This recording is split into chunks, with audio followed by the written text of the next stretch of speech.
une bataille. Amen. Toute sentinelle, 300 soldats de Gédéon. Priez sur YouTube, là, une bataille. Vous êtes une bataille. Comptons, petite, comptons. Ça est passé que 300 soldats de Gédéon. Amen, 300 soldats de Gédéon. Amen, 300 soldats. Comptons, malade. 300 soldats de Gédéon. Amen, alléluia. Bataille. Francia Gédéon, moi j'ai béni. Alléluia. Amen, alléluia. Marigina Sano. Une bataille. Vous êtes une bataille. Comptons sentinelle. Comptons. Comptez combattant. On va rentrer dans la bataille la clash. On va rentrer dans la bataille.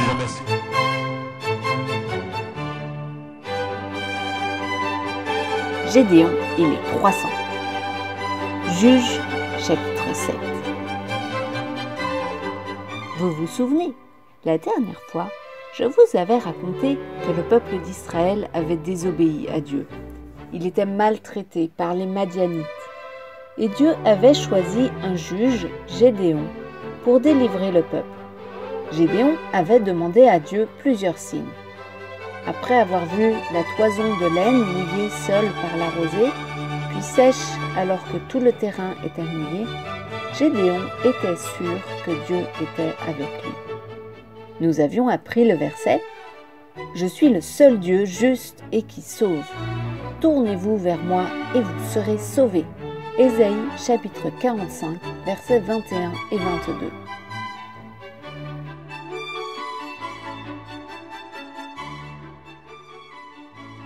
Gédéon avait réuni une grande armée en appelant des hommes de plusieurs tribus. Mais les Madianites étaient bien plus nombreux et plus forts. Gédéon pouvait avoir encore peur de les attaquer, mais il se prépare et va camper avec son armée pas trop loin du camp de Madian. À ce moment-là, Dieu lui demande quelque chose d'étonnant. L'Éternel dit à Gédéon: le peuple que tu as avec toi est trop nombreux pour que je livre Madian entre ses mains. Pour réduire le nombre d'hommes, Dieu lui dit que tous ceux qui ont peur peuvent rentrer chez eux. Gédéon fait ce que Dieu demande, et une grande partie de l'armée repart chez elle. 22 000 hommes rentrent. Il n'en reste plus que 10 000. L'Éternel dit à Gédéon: le peuple est encore trop nombreux. Fais-les descendre vers l'eau, et là, je t'en ferai le triage. Celui dont je te dirai que celui-ci aille avec toi, ira avec toi. Et celui dont je te dirai que celui-ci n'aille pas avec toi, n'ira pas avec toi. Gédéon fit descendre le peuple vers l'eau, et l'Éternel dit à Gédéon: tous ceux qui laperont l'eau avec la langue, comme lappe le chien, tu les sépareras de tous ceux qui se mettront à genoux pour boire. 10 000, ce n'était déjà plus beaucoup, mais Dieu demande à Gédéon de sélectionner seulement un tout petit nombre d'hommes avec une méthode étonnante. Ceux qui lappent l'eau, en la portant jusqu'à la bouche, restent, et tous ceux qui se mettent à genoux pour boire repartent. Il ne reste plus que 300 soldats avec Gédéon. 300 soldats. C'est une toute petite armée. Gédéon n'a vraiment aucune chance de gagner. Mais Dieu contrôle tout. Et l'Éternel dit à Gédéon: c'est par les 300 hommes qui ont lappé que je vous sauverai et que je livrerai Madian entre tes mains. Que tout le reste du peuple s'en aille chacun chez soi.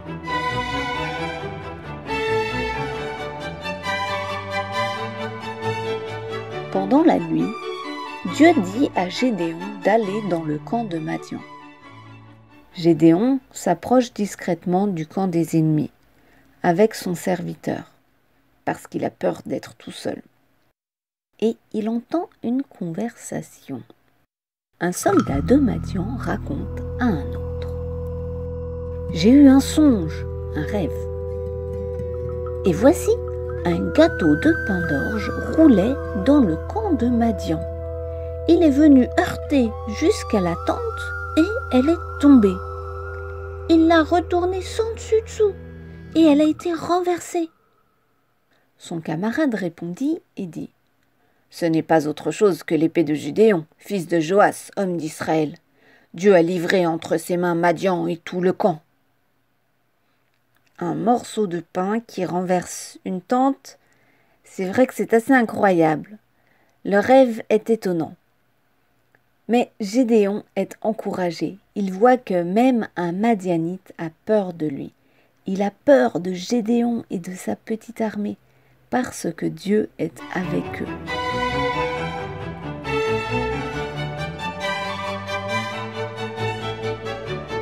Gédéon retourne dans son camp et réveille ses hommes. « Levez-vous, car l'Éternel a livré entre vos mains le camp de Madian. » Il divisa en 3 corps, en 3 groupes, les 300 hommes, et il leur remit à tous des trompettes et des cruches vides, avec des flambeaux dans les cruches. Il leur dit, « Vous me regarderez, et vous ferez comme moi. Dès que j'aborderai le camp, vous ferez ce que je ferai. Et quand je sonnerai de la trompette, moi et tous ceux qui seront avec moi, vous sonnerez aussi de la trompette tout autour du camp, et vous direz « Pour l'Éternel et pour Gédéon !» Il n'utilise même pas d'épée. Gédéon dit à son armée de prendre chacun une trompette, une cruche et une torche, un flambeau. De quoi faire du bruit et de la lumière. Gédéon s'approche pendant la nuit du campement. Et tout à coup, ils se mettent tous à sonner de la trompette. Ils cassent leurs cruches, prennent leur flambeau dans la main gauche, leur trompette dans la main droite, et ils crient « Épée pour l'Éternel et pour Gédéon !» Mais ils ne bougent pas. Ils n'ont même pas besoin. Les cris ont créé la panique dans le camp des Madianites. La Bible dit « Ils restèrent chacun à sa place autour du camp, et tout le camp se mit à courir, à pousser des cris et à prendre la fuite. Les 300 hommes sonnèrent encore de la trompette, et dans tout le camp, l'Éternel leur fit tourner l'épée les uns contre les autres. Les Madianites ont tellement peur qu'ils s'entretuent. C'est la nuit, ils croient qu'une grande armée les attaque. Ils ne réalisent pas que ce sont leurs amis qu'ils tuent, pas l'armée de Gédéon. Ceux qui ne sont pas tués s'enfuient. Alors l'armée de Gédéon les poursuit et demande aux Israélites qui sont plus loin de bloquer ceux qui arrivent. Ils capturent les chefs madianites et les tuent aussi. Madian est vaincu. Il ne pourra plus venir piller les Israélites, leur prendre toute leur récolte, toute leur nourriture. Et pendant 40 ans, Gédéon va être juge en Israël et ce sera un temps de paix.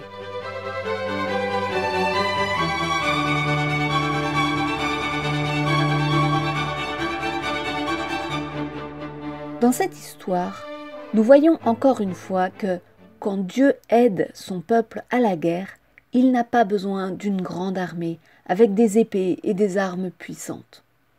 Au contraire, Dieu demande à Gédéon de ne pas prendre tous les hommes. Dieu explique pourquoi à Gédéon. C'est pour qu'il ne croit pas qu'ils gagnent parce qu'ils sont les plus forts, parce qu'ils sont les meilleurs. Il faut qu'ils voient que ce n'est que parce que Dieu est avec eux qu'ils gagnent.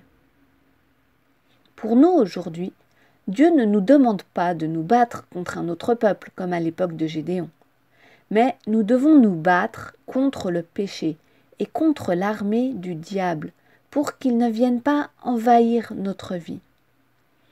Le diable veut nous tromper. Il nous fait croire que c'est plus facile de mentir ou de désobéir à Dieu. Mais nous savons que Dieu est plus fort que le diable. Et l'histoire de Gédéon nous montre que nous n'avons pas à avoir peur, même si nous sommes faibles, en petit nombre et pas très bien armés. Dieu peut toujours nous donner la victoire si nous lui faisons confiance. Si j'arrive à faire le bien, parfois ou mieux, souvent, ce n'est pas parce que je suis meilleur que les autres, c'est parce que Dieu m'aide. Toi aussi, si tu veux toujours faire le bien, même si tu n'y arrives pas, tu peux demander à Dieu qu'il t'aide. Et pour ne pas oublier que Dieu peut vraiment tout faire, je te propose de retenir ce verset. Ce qui est impossible aux hommes est possible à Dieu. Luc chapitre 18, verset 27. Et avant de nous quitter, j'ai une petite activité à te proposer. Nous allons essayer de compter ensemble les soldats de Gédéon. Je suis sûre que tu sais déjà compter jusqu'à 10. Voici donc 10 soldats de Gédéon. 1, 2, 3, 4, 5, 6, 7, 8, 9 et 10. Est-ce que tu as déjà compté jusqu'à 100? Ce serait trop long de le faire, alors je vais te montrer un raccourci. On va prendre les soldats par groupe de 10. 10 plus 10, ça fait 20. Plus 10, ça fait 30. Plus 10, ça fait 40. Plus 10, ça fait 50. Plus 10, ça fait 60. Plus 10, ça fait 70. Plus 10, ça fait 80. Plus 10, ça fait 90. Et plus 10, ça fait 100. 100, ça te semble beaucoup, mais c'est une très petite armée. Mais au départ, Gédéon avait 32 000 hommes. 32 000, ça fait beaucoup. Alors je ne vais pas compter jusque-là. Mais je vais te montrer combien ça fait. Tu vois le groupe de 100 soldats. Je vais le réduire pour qu'il prenne moins de place dans l'image et ensuite remplir l'image avec les groupes de 100 soldats pour arriver à 32 000. Là, ça fait beaucoup, tu es d'accord? Mais 22 000 sont rentrés chez eux parce qu'ils avaient peur. Ça veut dire tous ceux en rouge, en bas. Et ensuite, après avoir bu à la rivière, il n'en restait plus que 300. C'est le petit bout en vert en haut à gauche. Ce n'est vraiment pas beaucoup, tu ne trouves pas? Mais comme nous l'avons vu, c'est ce que Dieu voulait, pour montrer que c'est Dieu qui donne la victoire. Je te souhaite une bonne semaine et je te dis à bientôt.